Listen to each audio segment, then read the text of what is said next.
নমস্কাৰ বন্ধু বান্ধৱীসকল। আজি অসমীয়া সাহিত্যৰ বুৰঞ্জী সম্পূৰ্ণশ্ৰী চিতানত লৈ আহিছোঁ ৰত্ন আৰু মিশ্ৰ যুগৰ সাহিত্য।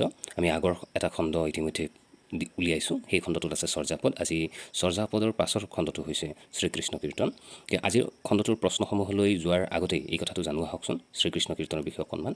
শ্ৰীকৃষ্ণ কীৰ্তন আৰু শূন্য পুৰাণ এই দুয়োখন গ্ৰন্থ চৰ্যাপদসমূহতকৈ বহু পাছত ৰচিত। তথাপি চৰ্যাপদৰ দৰে এই দুয়ো গ্ৰন্থকো অসমীয়া বাংলা উভয়ে নিজৰ বুলি দাবী কৰে।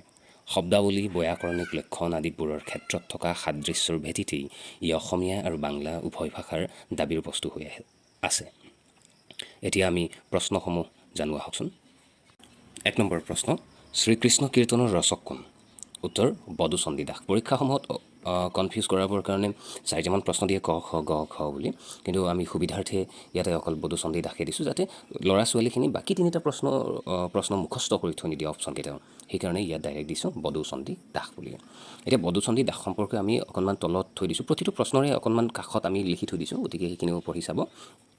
বদুচণ্ডী দাসৰ সময় হিচাপে আমাৰ কবি ইন্দ্ৰধনুৰ কবি ডিম্বেশ্বৰ নেওগে কৈছে যে শ্ৰীকৃষ্ণ কীৰ্তনৰ ৰচয়িতা চণ্ডীদাস নিশ্চিতভাৱে শংকৰদেৱৰ পূৰ্বৱৰ্তী আৰু প্ৰাশংকৰী অসমীয়া কবি মাধৱ কন্দলী আৰু মৈথিলী কবি বিদ্যাপতিৰ অন্তত নবীন সমসাময়িক। কেতিয়াবা এই ডিম্বেশ্বৰ নেওগ ডাঙৰীয়াই কোৱা কথাখিনিকো এটা প্ৰশ্ন কৰি যে এই কথাখিনি কোনে কৈছিলে, এনেকুৱা প্ৰশ্ন আহিব পাৰে, সেই গতিকে দি থৈ দিছোঁ। গতিকে ল'ৰা ছোৱালীখিনিয়ে ইয়াতো যেন মনোযোগ আৰোপ কৰে। ২ নম্বৰ প্ৰশ্ন, শ্ৰীকৃষ্ণ কীৰ্তনক বঙলা অসমীয়া উমৈহতীয়া সাহিত্য বুলি কোনে কৈছিল? উত্তৰ ডক্টৰ সত্যেন্দ্ৰ নাথ শৰ্মাই। ৩ নম্বৰ প্ৰশ্ন, কোনে পোনপ্ৰথমে শ্ৰীকৃষ্ণ কীৰ্তন পুথিখন আৱিষ্কাৰ কৰে?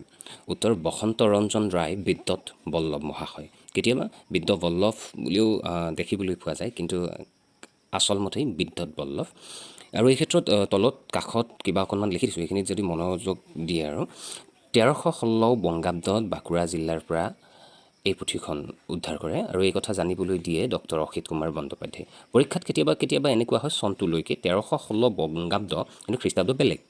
মই পিছৰ প্ৰশ্নকেইটাত খ্ৰীষ্টাব্দৰ কথাটো উলিয়াম, যাতে ছাত্ৰ ছাত্ৰীসকলে কনফিউজ নহয় যে 1316 কেতিয়াবা চনটো তুলি দি দিব পাৰে, সেয়া খ্ৰীষ্টাব্দ বা এই বংগাব্দ এনেকুৱাকৈ ক খ গত যদি দিয়ে কনফিউজ হৈ যাব, সেইকাৰণে কৈ থৈ দিলোঁ। ৪ নম্বৰ, শ্ৰীকৃষ্ণ কীৰ্তনৰ প্ৰথম সম্পাদক কোন? উত্তৰ বসন্ত ৰঞ্জন ৰায় বিদ্যৎ বল্লভে। এওঁ আৱিষ্কাৰো কৰিছিলে, মানে বিচাৰি পাইছিলে, আৰু এওঁৱেই সম্পাদক আছিলে কিতাপখনৰ। গতিকে বিচাৰি পোৱা বংগাব্দটো বেলেগ আছিলে আৰু প্ৰকাশ কৰি উলিওৱা বংগাব্দটো বেলেগ।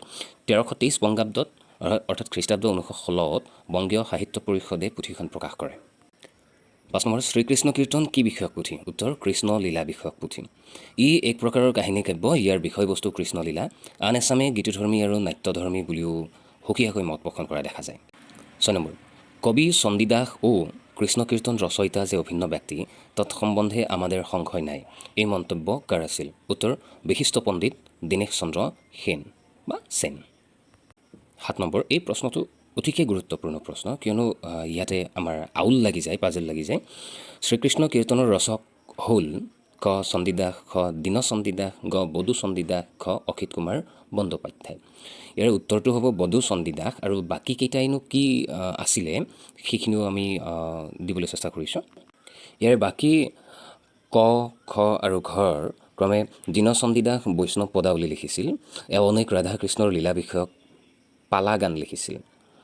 তাৰপাছত অসিত কুমাৰ আছিলে বাংলা সাহিত্যৰ ইতিহাসকাৰ, আৰু চণ্ডী দাস বৈষ্ণৱ পদাৱলী সাহিত্যৰ মধুৰ পদাৱলীৰ ৰচয়িতা আছিল। গতিকে ছাত্ৰ ছাত্ৰীসকলে যাতে আউল নালাগে এই প্ৰশ্নটোত, যে দেখিবলৈ পোৱা যায় চণ্ডী দাস বহুতখিনি আছে। মই ইয়াৰ পাছত আৰু এটা ভিডিঅ' বনাম, সেই ভিডিঅ'টোত কেৱল বুজাবৰ বাবেই বা বুজি পাবৰ কাৰণে তাতে প্ৰশ্ন নাথাকিব, এটা অধ্যায় হিচাপে থাকিব। সেই অধ্যায়টোত মই শ্ৰীকৃষ্ণ কীৰ্তনৰ গোটেই কথাখিনি দাঙি ধৰিবলৈ চেষ্টা কৰিম।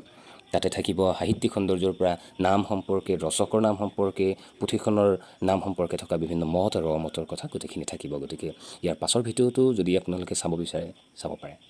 ৮ নম্বৰ প্ৰশ্ন, শ্ৰীকৃষ্ণ কীৰ্তন সম্পৰ্কে বিৰোধিতা আগবঢ়োৱা লোকজনৰ নাম কি আছিল? বহুতে আগবঢ়াইছিলে, কিন্তু এওঁ মুখ্যতঃ উত্তৰ যোগেশ চন্দ্ৰ ৰায়, এওঁ বাংলা সাহিত্য সমালোচক।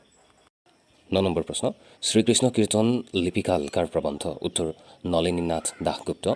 এওঁ কি কৰিছিলে? শ্ৰীকৃষ্ণ কীৰ্তন নামটো ভিত্তিহীন বুলি কৈছে।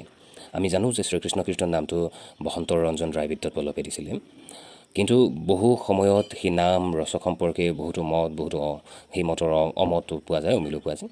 গতিকে এয়াও নলিনীনাথ দাসগুপ্তই শ্ৰীকৃষ্ণ কীৰ্তন নামটো ভিত্তিহীন বুলি কৈছিলে, বহুজনৰ লগত এওঁ কৈছিলে। আপোনাৰ অতি মৰমৰ চেনেল PRD একাডেমীলৈ আপোনাক স্বাগতম জনাইছোঁ। চেনেলটো ছাবস্ক্ৰাইব কৰা সকলোকে ধন্যবাদ জ্ঞাপন কৰিলোঁ। যিসকলে চেনেলটো ছাবস্ক্ৰাইব কৰা নাই তেওঁলোকে পলম নকৰি সোনকালে ছাবস্ক্ৰাইব কৰি ওচৰত থকা বেল চিহ্নটো টিপি লাইক এটা কৰি দিয়ে যেন। ছাবস্ক্ৰাইব কৰিলে আমাৰ পৰৱৰ্তী ভিডিঅ'সমূহ পাবলৈ আপোনাৰ সুবিধা হ'ব, লগতে শ্বেয়াৰ কৰিবলৈ নাপাহৰিব। ধন্যবাদ। আহকচোন এতিয়া ভিডিঅ'টোৰ পৰৱৰ্তী অংশলৈ আমি যাওঁ। 10 নম্বৰ প্ৰশ্ন, শ্ৰীকৃষ্ণ কীৰ্তনৰ কাহিনীভাগ কি ৰূপত বিভক্ত? উত্তৰ, খণ্ড ৰূপত। আপোনালোক সকলোৱে জানে যে মহাভাৰতৰ ৰামায়ণৰ কেনেকুৱাকৈ বন্ধা আছিলে। মহাভাৰত আছিলে পৰ্বত, ৰামায়ণ আছিলে কাণ্ডত। গতিকে শ্ৰীকৃষ্ণ কীৰ্তনৰো এনেকুৱা এটা প্ৰশ্ন আহি যাব পাৰে, সেই দি থৈ দিছোঁ খণ্ড ৰূপত। আৰু এই খণ্ডসমূহনো কি, আৰু ইয়াৰ পৰাও প্ৰশ্ন আহিব পাৰে যিকোনো পৰীক্ষাত।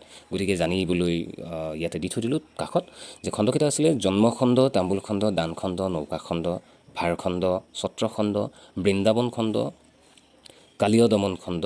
আচলতে কালীয় দমন বুলি ইয়াতো আছে, কিন্তু কালী দমনো হ'ব পাৰে, কালীয় দমনো হ'ব পাৰে। এই সম্পৰ্কে এটা ভিডিঅ' বনাইছোঁ, তাতে চাব পাৰে আপোনালোকে। বস্ত্ৰ হৰণ খণ্ড, আহাৰখণ্ড, বানখণ্ড, বংশীখণ্ড আৰু ৰাধা বিৰহ খণ্ড। সৰ্বমুঠ 13টা খণ্ড। আপোনালোকে মনত ৰাখক, শ্ৰীকৃষ্ণ কীৰ্তনৰ কাহিনীভাগ জন্মখণ্ডত আৰম্ভ হৈ ৰাধা বিৰহ খণ্ডত শেষ হৈছে। ইয়াতে সৰ্বমুঠ 13টা আছে খণ্ড। 11 নম্বৰ, আমাৰ আজি শেষৰটো প্ৰশ্ন, অসমীয়া সাহিত্যৰ বুৰঞ্জী সম্পূৰ্ণ ছিৰিজৰ প্ৰত্ন আৰু মিশ্ৰ সাহিত্যৰ কৃষ্ণৰ শেষৰটো প্ৰশ্ন। ইয়াৰ পাছত আৰু এটা ভিডিঅ' আছে বাকী প্ৰশ্নকেইটা লৈ পেলাই। গতিকে আজি 11টা প্ৰশ্নতে সমাপ্ত কৰিম।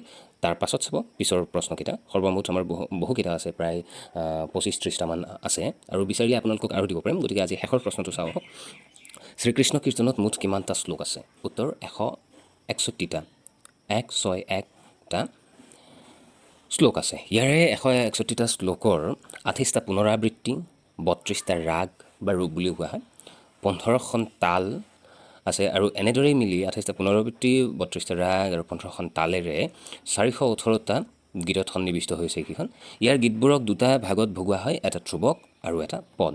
গতিকে কেতিয়াবা আহিব পাৰে যে শ্ৰীকৃষ্ণ কীৰ্তনত পুনৰাবৃত্তি কি, বা ৰাগ কেইটা আছে, বা কিমানখন তাল আছে, বা কিমানটা গীত আছে, বা ইয়াৰে গীতবোৰৰ ভাগকেইটা, বা প্ৰথম ভাগটো কি, বা এনেকুৱা ধৰণৰ বিভিন্ন প্ৰশ্ন আহিব পাৰে। গতিকে এইখিনিতেই আমাৰ হৈ যাব। গতিকে চাই থাকিব আমাৰ PRD একাডেমী চেনেল, আপোনাৰ অতি মৰমৰ চেনেল PRD একাডেমী চেনেলটো। আৰু ইয়াৰ পাছত আমি আগবঢ়াম শ্ৰীকৃষ্ণ কীৰ্তনৰ পাছৰ প্ৰশ্নসমূহ। গতিকে চাই থাকিব। আজিলৈ ধন্যবাদ। এই ভিডিঅ'টোৰ উপৰিও আৰু অধিক জানিবলৈ অথবা আপোনাৰ কিবা প্ৰশ্ন থাকিলে আমাক যোগাযোগ কৰিবলৈ নাপাহৰিব। আমি আপোনাৰ সহায় কৰিবলৈ সদায় প্ৰস্তুত থাকিম। আমাৰ ফোন নম্বৰ, ইমেইল, ফেচবুক আৰু ইনষ্টাগ্ৰামৰ সকলো লিংক ইয়াতে দিয়া হৈছে। ধন্যবাদ।